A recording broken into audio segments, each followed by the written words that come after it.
invite you to sit down so we can get started. I'll give you a minute.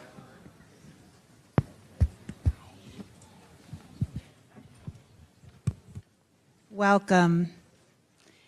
I just wanted to take a moment. I'm Rachel Smith. I head loyalty and events here at Sotheby's, and thank you to all of you that have been here all day, and to the people just joining us. You're in for a treat. Also, if you're joining us on Facebook Live, feel free to send comments and questions for Michael and David. I wanted to take a moment just now to set the stage for what you're about to listen to, and that pun is every bit intended because what we're talking about is setting a stage, creating a scene, and talking about how the design of a space can have a profound effect on one's experience. Michael and David will be discussing this, whether it be the set design for a play, the stage design for an arena rock concert, or even an exhibition at the auction house. There is the need to find the theater, the drama of the play, the show, or the property, and work in harmony with that, ultimately elevating the whole. So how did all this happen? Well, when this sale came together, the 5 different sales of Americana Week, we realized we needed a special moment. So Sotheby's reached out to David Korins and invited him to be the creative director. Hold on 1 second.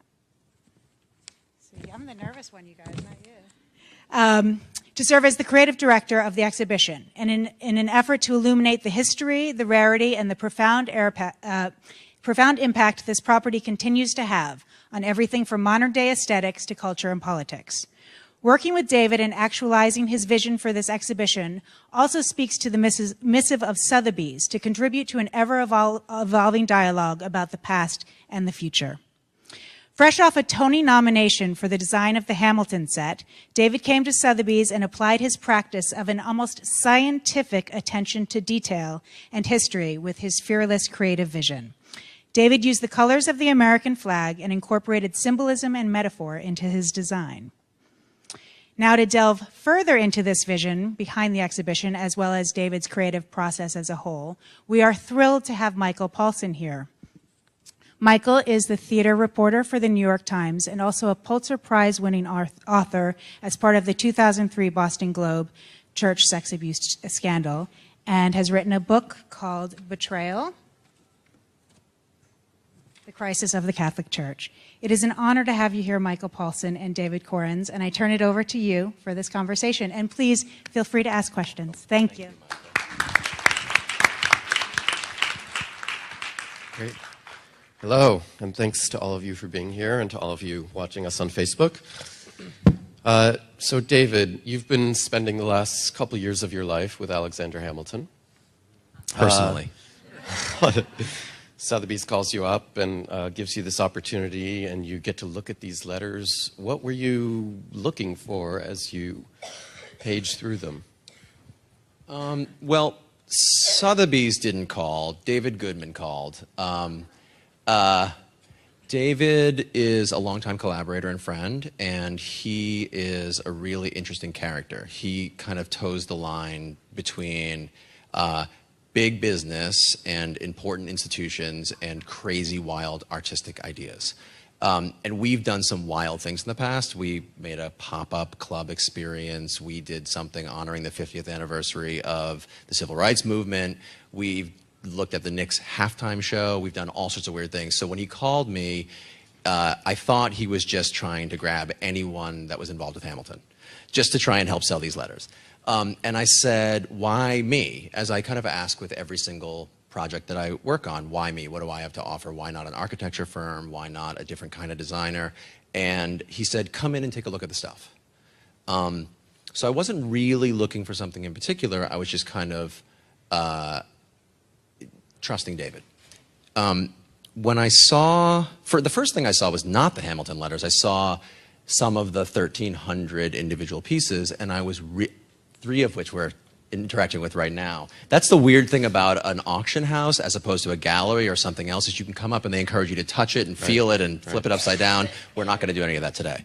But I was really struck by the unbelievable craftsmanship of the pieces and how, in a country struggling to figure out what it is that we make right now, literally make, every single one of these pieces was handmade and incredible.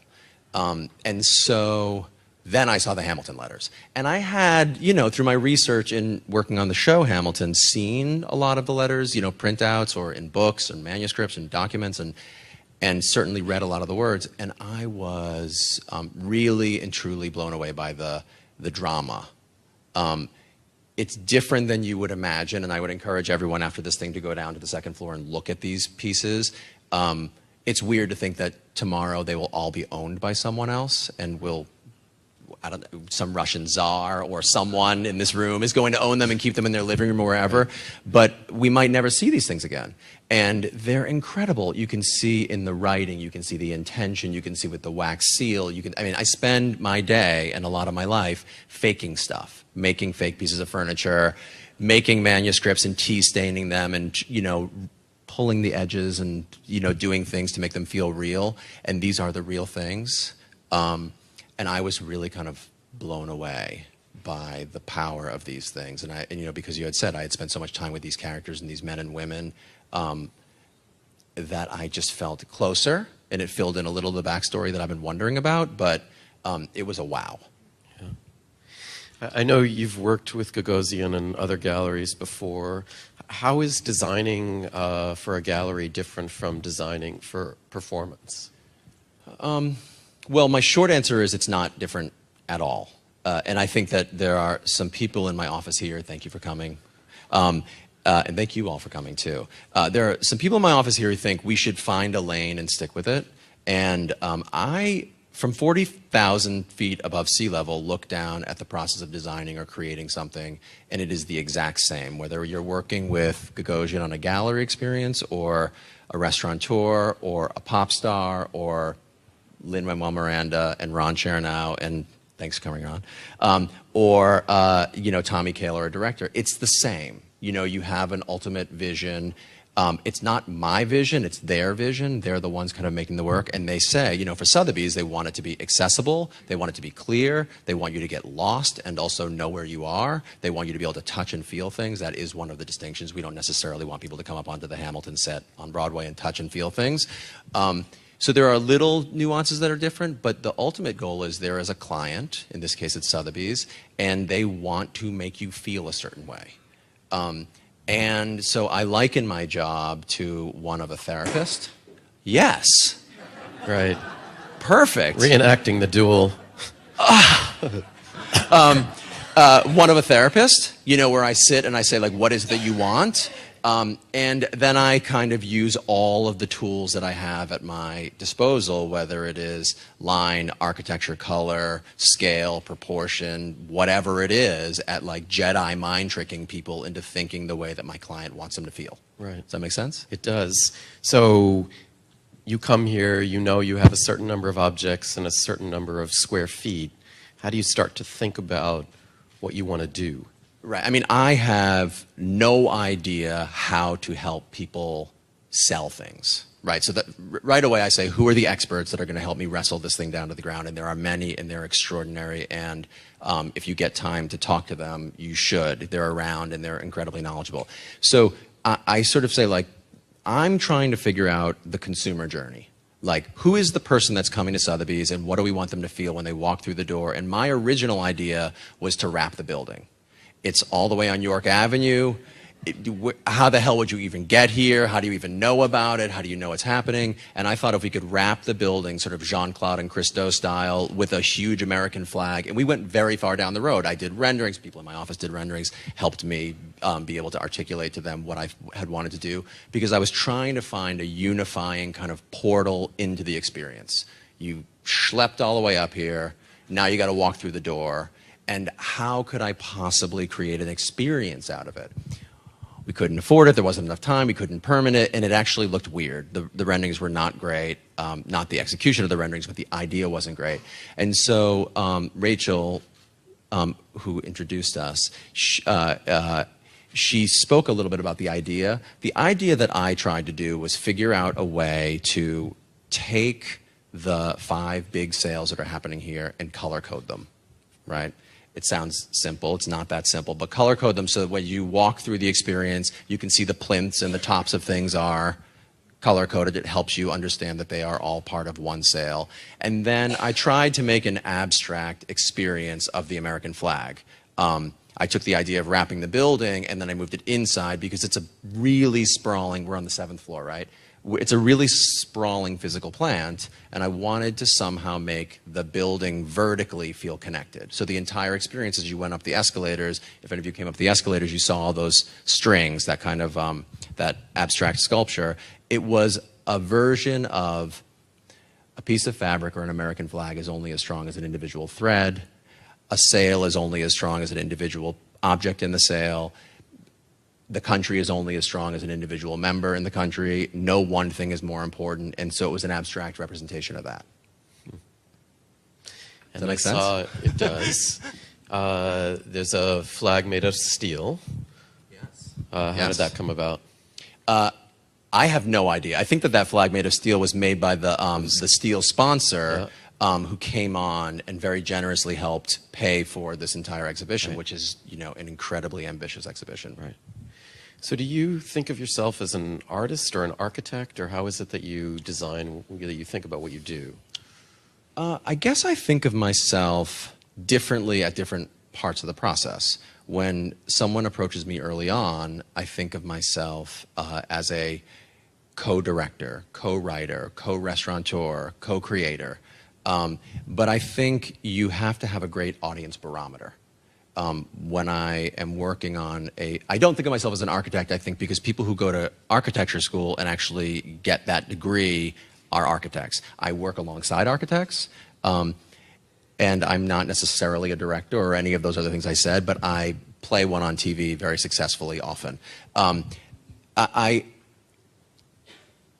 never really tried to put myself specifically in one bucket, and I think that's what helps. But the most important bucket, I think, is that audience barometer. You have to put yourself in the position of the person who is going to interact with the thing that you're making. There are a lot of people who create things, and I work with these people all the time, and they're lovely and well-meaning people, but they say to me in the theater, this moment is going to be extraordinary. Oh my God, when they see this thing, it's going to be amazing. And then you watch the audience and they don't get it at all. They shut down, they don't feel it, and I think of myself as someone who has a really pretty good audience barometer. I can, in my mind's eye, imagine the experience of that restaurant, going there and sitting down in that booth and trying to order a meal, or at that rock concert. And really, I think of myself as that. Mostly, I am an advocate for the audience or for the patron, and then I'm a co-creator of the thing. Right. So how did you get into this line of work? I know over the last decade, you've done 18 Broadway shows, you studied theater design. How did this come about? It's funny that you're from Massachusetts, I'm from Massachusetts. We had to come all the way from there to meet and have this conversation.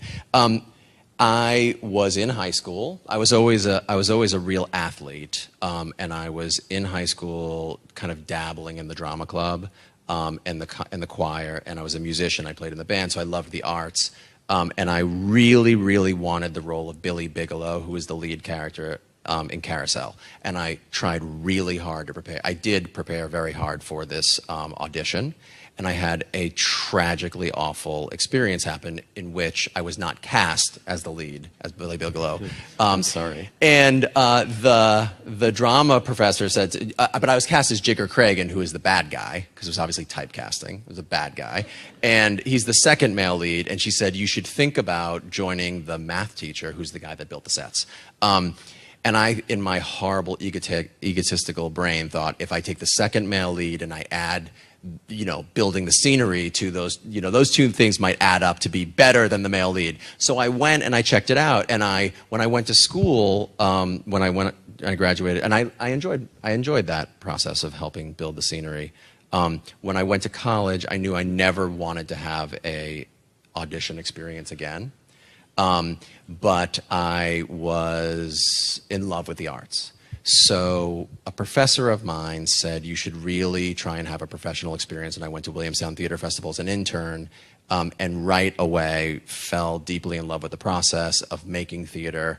And I was able to see for the first time a trajectory of working professionals and how I could imagine myself as an intern moving forward and progressing and eventually becoming a designer. I didn't really think I was going to become a set designer because I couldn't really imagine that world, but I've always been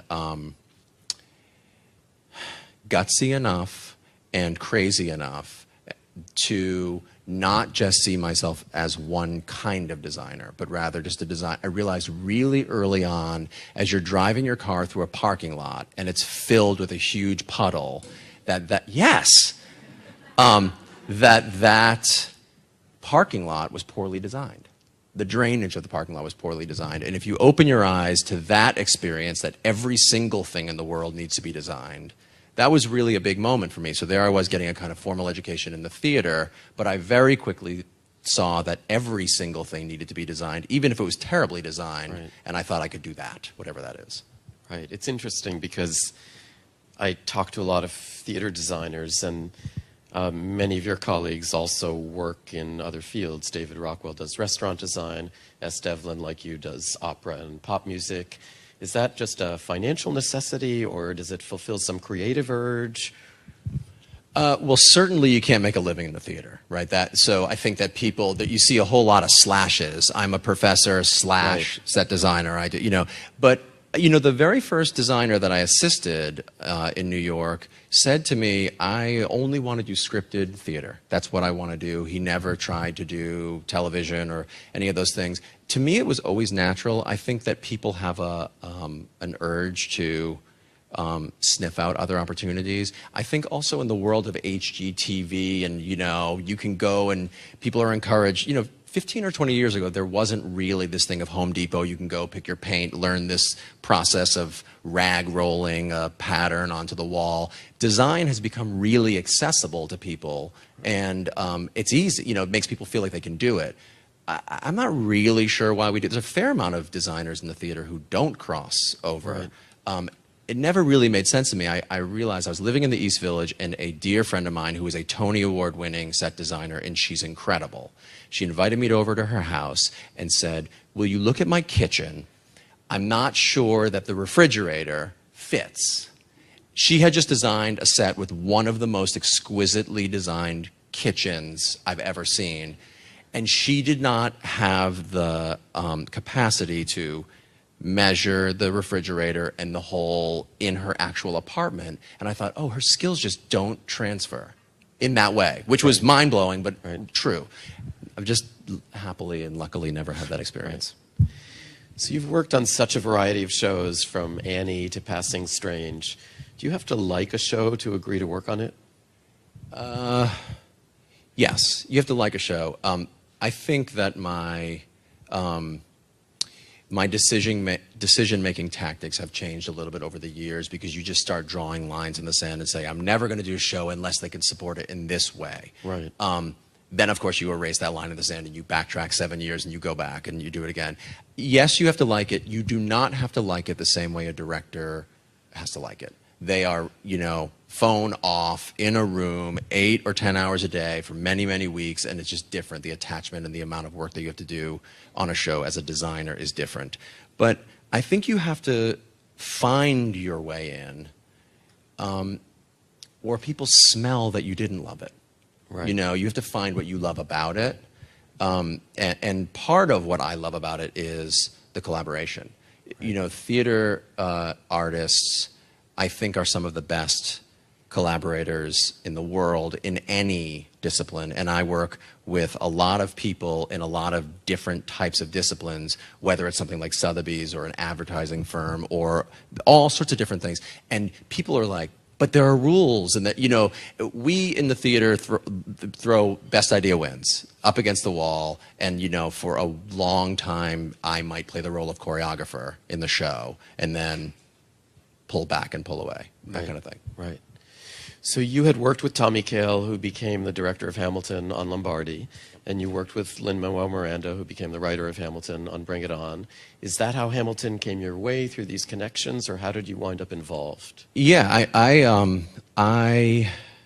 it's not lost on me that I'm the only person who worked on Hamilton that did not work on In the Heights, the musical In the Heights.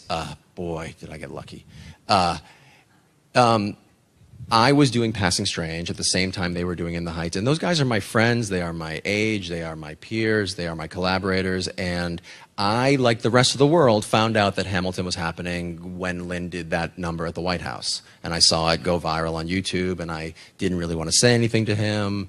And I didn't really want to step on the other designers' toes. But Tommy and I had worked a lot. Also the choreographer, Andy Blankenbuehler, who is you know, a member of that core team, and Alex Lacamoire, the musical director. I had worked with all of those guys a lot also.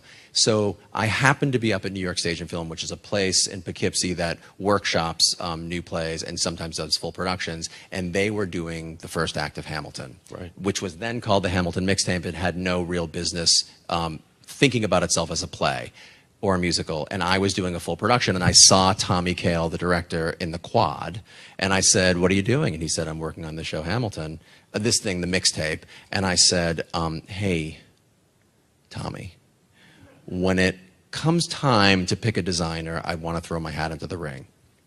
Cut to a whole year later, I had subsequently worked with Tommy a bunch, and Andy and Alex and Lin, and they were up working on the second half of Hamilton. And I said, you know, it's getting, you know, I think it might be a show. You keep calling it another thing, but I think it might be a show. And Tommy said, yeah. And then they made a deal to do it at the Public Theater, and where I have worked a lot, and I feel as one of my artistic homes.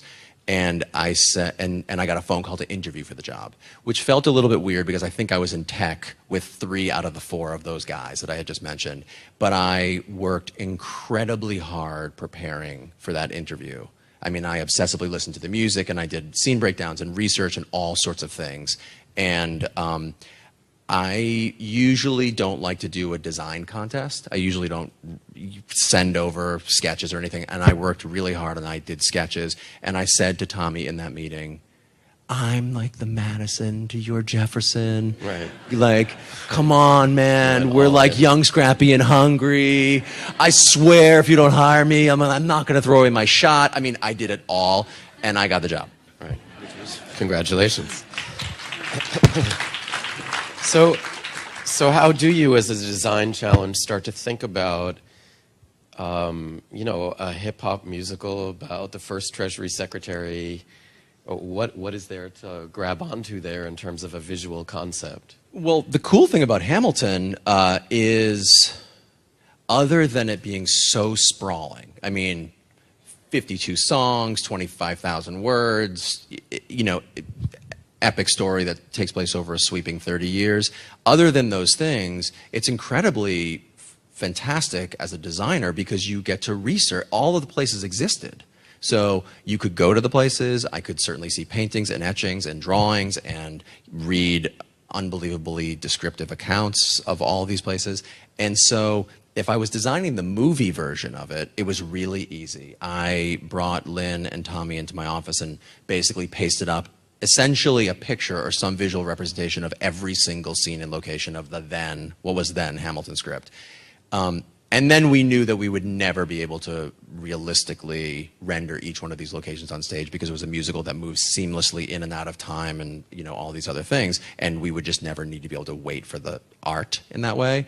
So then that's the thing about, one of the beautiful things about theater is we get to work in metaphor and not literal representation. So then it was about trying to find a way to take all of these swirling ideas and kind of melt them down into one big muscular gesture that could serve this incredible show.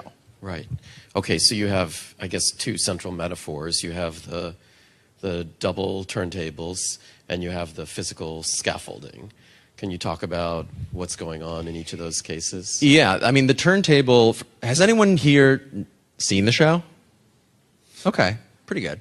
Facebook Live just blew up. Everyone's seen the show out there. So the show has a turntable and then a donut, a ring on the outside of it. And actually, if you can believe it, in my interview with Tommy, I had drawn a picture of the turntable. And I said, I don't really know why, except that Hamilton was swept off the island of Nevis in this hurricane. There's a cyclical relationship between Aaron Burr and Alexander Hamilton. There is this, you know, political storm that he finds himself in.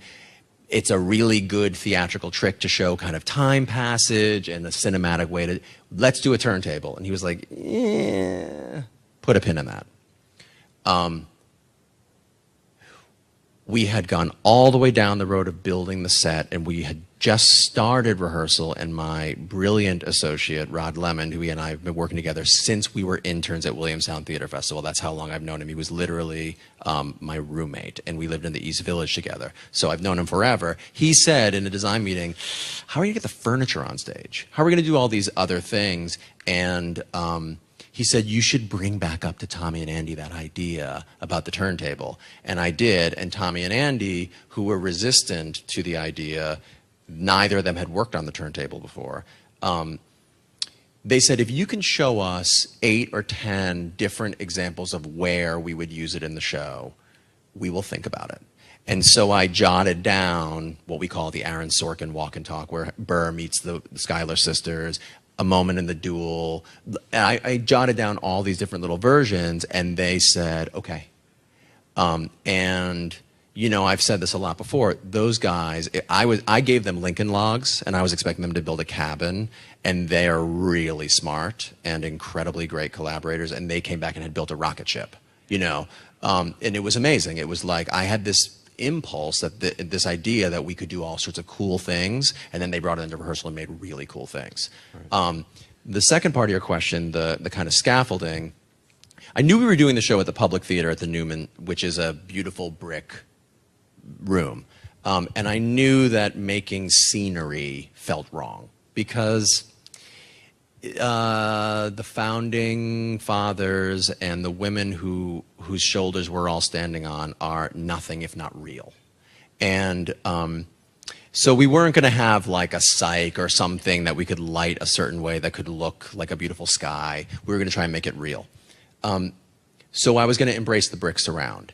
And then, getting back to that metaphor idea, what I wanted to create was a space that felt aspirational and half-built and under construction, and a space that felt like we are telling the story not of the people who built our country, but on the people who built the scaffolding from which our country was built. And so our set design is a version of the scaffolding that is holding up the very foundation of this thing. And you know, this is a thing that I've talked about before, but between Act 1 and Act 2 of Hamilton, we actually fly in 8-foot sections of wall to show progress of the set being built. No one sees this at all. They are busy buying merchandise or going to the bathroom or whatever it is, but this is an example of a very, very subtle design eyelash as opposed to the jawbone of the set. A little eyelash that we add because I feel like every single detail, even if you can't see it happen, adds up to an overall experience, a subconscious experience. When you come back and you sit in your seat and you think, is there something different? It feels heavier. It feels more substantial. It is. We've added to it. And it's something that we know as the creative team. And I believe that if one person in the audience out of every 1,300 people that see it a night feel that, it's important. But I think people understand and feel the massing subconsciously. And that's a very interesting way to attach to the work. So when you're working on something like either Hamilton or the exhibit here at Sotheby's, do you get a voice in how your design concept is translated into marketing? Do you, the overall visual branding of the thing you're working on, do you play a role in those discussions? Yeah, and more, because I think I've let my collaborators know that I'm interested in that. You know, in 2001, I co-founded a theater company, mainly because I had been asked to build and paint and prop and production manage and all these things. And the person I founded it with had been asked to direct and cast and set the schedule and stage manage. And we combined together to make a theater company. And we thought about the branding and the marketing and what the ticket looked like. And I've always been really interested in the holistic journey of someone. When you go to a piece of theater or you come to Sotheby's, your attachment to Sotheby's didn't start at the front door. It started with that email, or it started with a mailer, or it started with a billboard, or up the side of a bus. And you can't separate yourself from the branding and the experience. And I think that You know, there's that thing about advertising. I think it's 6 points of contact kind of convince someone to go see something. So if it's a show, it's, hey, I saw the show last night. Oh, yeah, I got a postcard. I saw that billboard. I saw the ad in the Times. And then it becomes part of your consciousness. I think that it would be foolish for a producer or some producing entity to not include the creative people in all of those decisions. You know, if you look at the Sotheby's Americana Week graphic over there on that, there are those little strings on it. Those were a late addition, and you know, thankfully and happily, Sotheby's included me. And David Goodman actually said we should try and get those strings on every single piece of material that we're creating, so that there's a kind of cohesive experience. And so more and more, I'm asking for it, and more people are really receptive to it. Right. Huh. Do you, I know with theater especially, often you start with a small budget. Many of the shows that you've worked on have a life either off-Broadway or in a regional theater. So you don't have a ton of money, but you have to make something that can be scaled up should the show make it. How do you do that? Well, I always start with no budget in my mind. I always start with it's a zillion dollars and we can get anything we want. Right. And I always start with no timeline, and I always start not thinking about it like a designer. Right. This is the flag around the building. This is it. I just think, like, what would I want to do, and what does my collaborator want to try and achieve, and forget about money.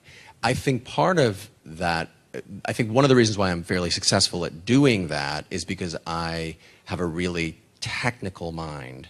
And I spent all of these years having to build my own stuff, literally, by hand. So I'm not one of these people who says, I think it should be all red and then all blue, and not have 4 technical ways that I could suggest that this could actually get done. Because, you know, by the time I had left those really, really important years at Williamstown, I had built 100 regional theater size shows and been on those crews. So I have a lot of confidence in my actual technical engineering and carpentry skills.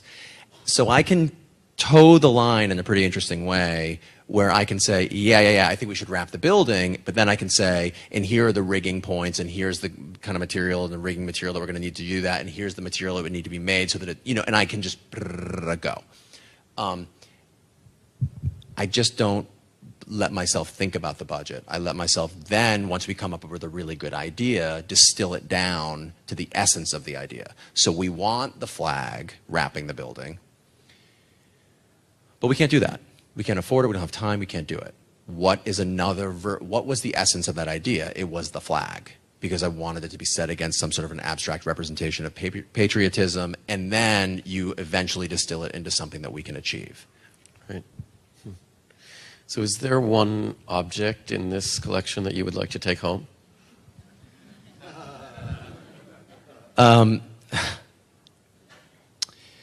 Yes. There is one. I just am torn whether I should say it because don't say it. Don't say it. Yes, there's one. Talk to me about it on Thursday. Wow. Bidding war. Bidding war. All right, bidders. Do you all have questions for us? And if there are questions from Facebook, let us know. David, I'm curious, just your homework for the Hamilton set. Were there particular historical images that had an impact on you? Because you said that you immediately left to a kind of more metaphorical approach. I guess we should repeat the question. And this is Ron Chernow, who wrote the book from which Hamilton is adapted. Congratulations. Yes, he deserves a major round of applause. And he asks if there were, given all the research that you did for Hamilton, were there particular objects or things that you saw that helped inform your design? It's funny. I remember asking Berry Gordy, the founder of Motown, about what the Hitsville home was like in Detroit. I had been to the museum, I had seen the home, and I, was sitting there asking the guy that made it, what was it like? About the design specifically, and he explained to me about a stoop and about the people and about the clothes and about the feeling in the clubs and about nothing about the design. He said nothing about the design. I said, yeah, but what was Studio A like? And he talked to me about what it was like to meet Diana Ross. Nothing about the design. So when you ask me that question, I can, in my head, and I have a pretty good memory, file through my mental Rolodex and think about all of those visual images. And the one that came to my mind had nothing to do with the scenery. And it is the picture, it's the portrait of Hamilton in a green jacket. Which, if you see the show, he spends a fair amount of time in a green jacket, and it was his favorite color, and it's the color of money. And I remember the conversation between Paul Towswell, the costume designer, myself, Tommy Kail, the director, and Andy Blankenbuehler, the choreographer, about what these guys and these men and women were going to wear. And we had to make a real choice because it was a hip-hop musical, and we were, for a moment, going to set it in contemporary clothing. And I had designed a set that was glossy black and steel and a double-decker structure and very modern because we thought it could run parallel to the storytelling. And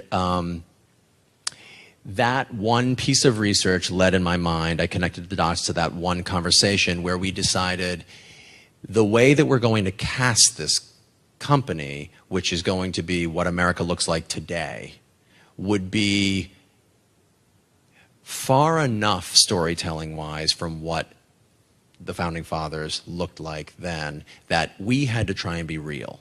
But that picture, Ron, that portrait, to me, unlocked everything. And then the set design was like, yeah, it's going to be brick and it's going to be wood and it's going to be all these other things, but it's going to be real and it's going to be period. And so of all the things, that portrait was the one because we thought, can you imagine Christopher Jackson, an African-American man, playing George Washington? And wouldn't it be amazing not to see him in high tops, but to see him in George Washington's regalia, like fully decked out as General Washington, and that would be the real amazing visual, visceral impact. So it's that picture.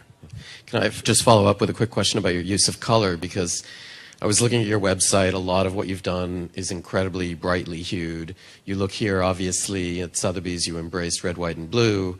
The Hamilton set is almost devoid of color. Why is that? Well, it's funny because a lot of people said to me when I made the Hamilton set, oh, well, it's just brick and it's just wood. And I, in fact, just said that. We went through 33 different variations of brick color and wood color to get that brick color. Right. We had to take into consideration the costumes, the complexions of the performers, the lighting gel, tons of things. So, you know, it's never that simple. So it's the set is not the star of Hamilton. You know, I had to try and find a way to wrestle this insanely genius, crazy work to the ground and serve every single location with the least amount that I possibly could do and then get the hell out of its way. Right. And so the color, it was not about the color. It was about the texture and it was about the making the performers and the words the star. Right. Yes, sir. Why don't you wait for the microphone so that people on Facebook can hear you? I don't have a whole lot of money, so I'm not investing in Broadway plays. But if somebody came to me and said, you know, do you want to invest in a Broadway play? It's going to be hip-hop music about Alexander Hamilton. I said, what on earth are you talking about? Did you have any sense that this would be as successful as it is? No one, you know, you can't imagine that it would be the juggernaut that it is, right? That's, you know, people talk about the best ever. Was Michael Jordan the best player ever, or was LeBron James? Like, you can talk about that all day. I've stopped trying to handicap whether it will be successful or not. I knew when I read it and when I heard the music that I loved it. That was the first thing. And I knew that Lynn is really smart and really talented, and I had faith in this creative team, but it's a perfect storm of a lot of things. You know, you never really know something's going to get love letters from the press and the intelligentsia and pop culture and everyman and government figures and are going to like fall in love with it, and then it's going to become like a late night darling and all the other things. So no one knows that, and it doesn't always equate to financial success. because I've been parts of shows that got incredibly amazing reviews that closed. This happens to be a bowl of porridge that is so piping hot that everyone wants to eat it, and that's great.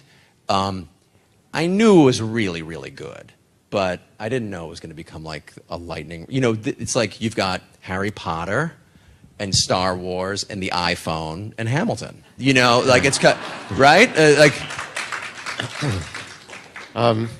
Yeah. Do we need mics, or I can repeat the question?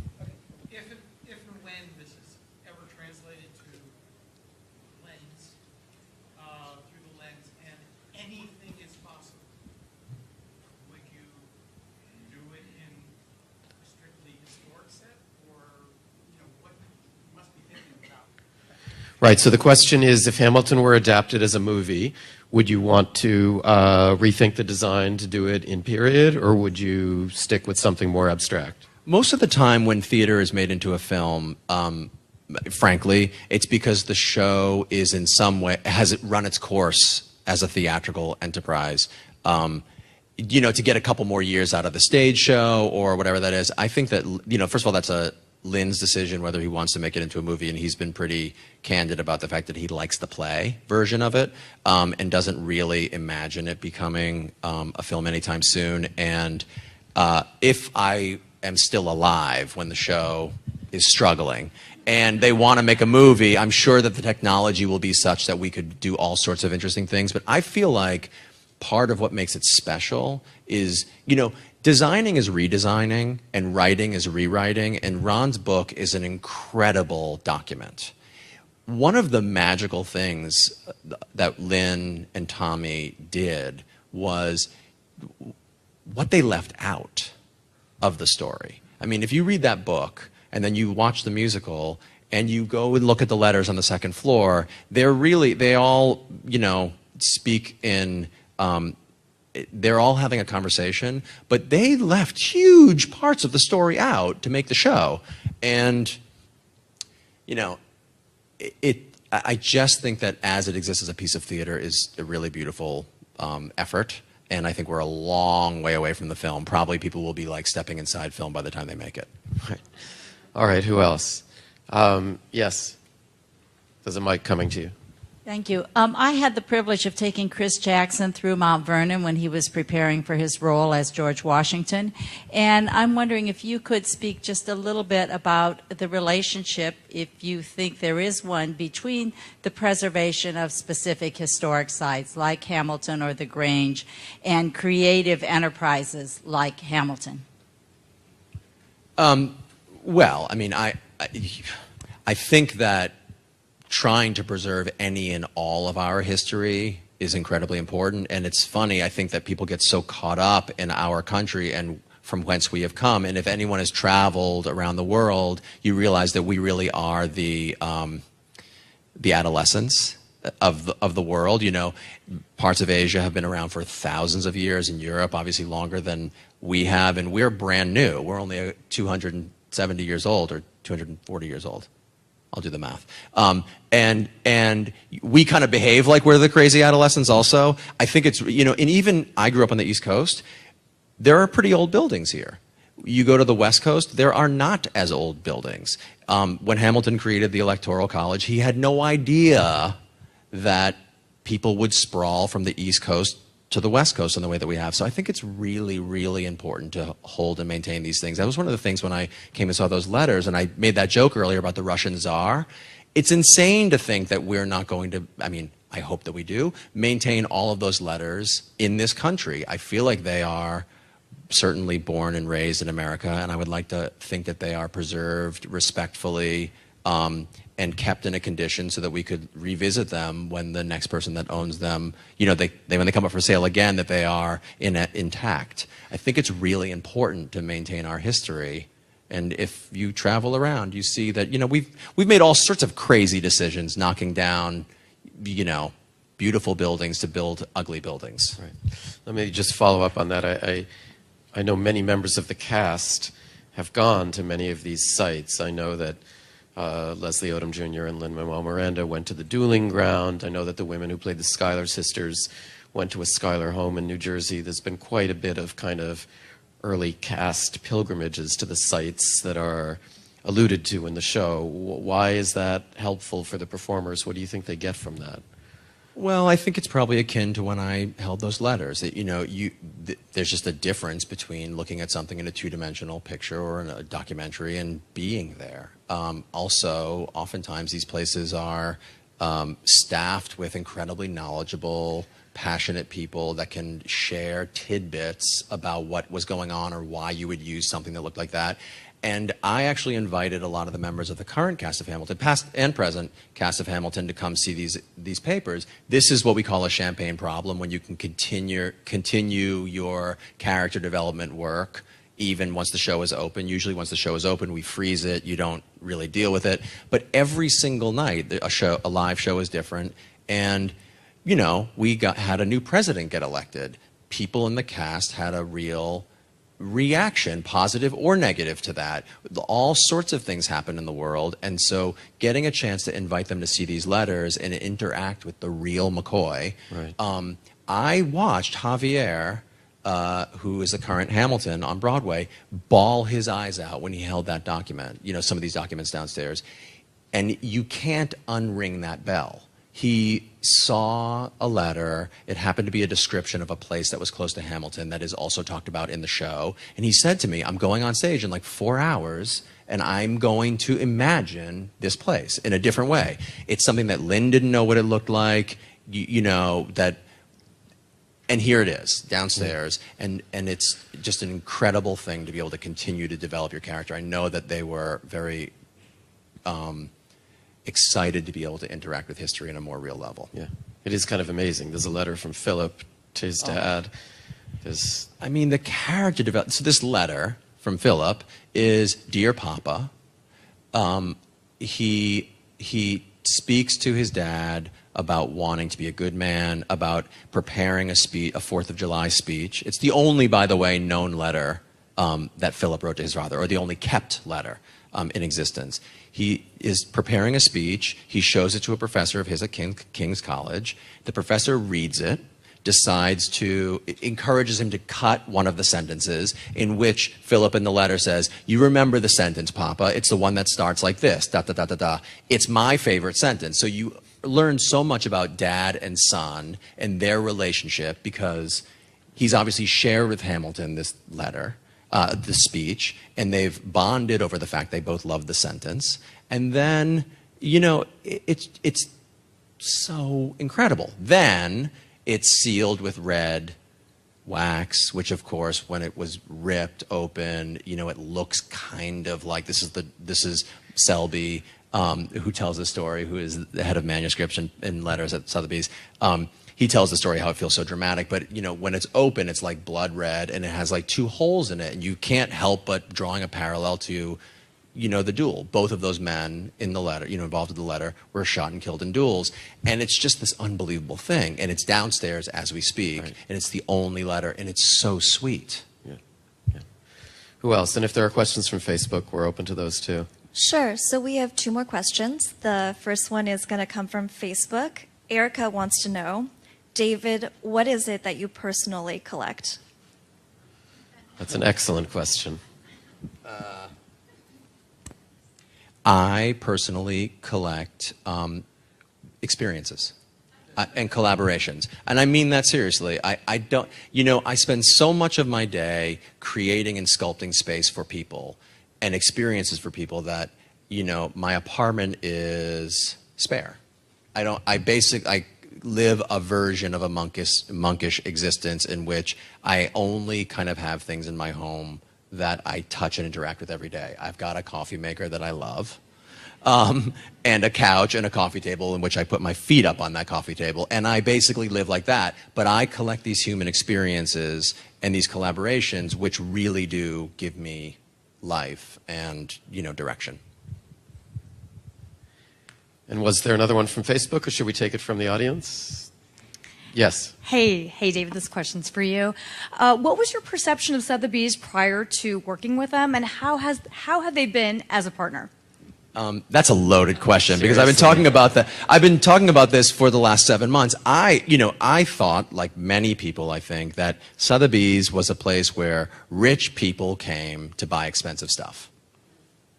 And it is, but it's also an incredibly accessible, warm, welcoming space with a beautiful cafe on the top floor. And one of the things that David Goodman said to me in our first conversation was, come check it out. Like, I'm trying to infuse the whole building and the whole physical plant with new life, new blood, interesting people. And there was a sale up of kind of contemporary furniture, and the stuff was like $2,000, $3,000, $7,500. It really took me by surprise. And so I've been telling everyone, come check it out. The people that take your coat downstairs and the people that at the information desk are incredibly warm and welcoming. And, I don't find myself often at this location on the Upper East Side here, but certainly it's a place that I would more frequently stop by now, having had this experience. And I feel like there's something here kind of for everything, including at the Americana sale. You have to kind of like zoom in on individual pieces and not get like, don't let the meditation of all 1,300 pieces wash over you. There's like a bowl here for everybody. Wow. That's great. Well, thank you so much. Thank you, Michael. Thank you for doing this, Michael. David. Thank you. And please see David Korins' exhibition and all the pieces. And we invite you to stay for the reception. Floors 2, 3, 4, and 5 are all open, and please stay. Thank you so much for coming. Thanks again, guys.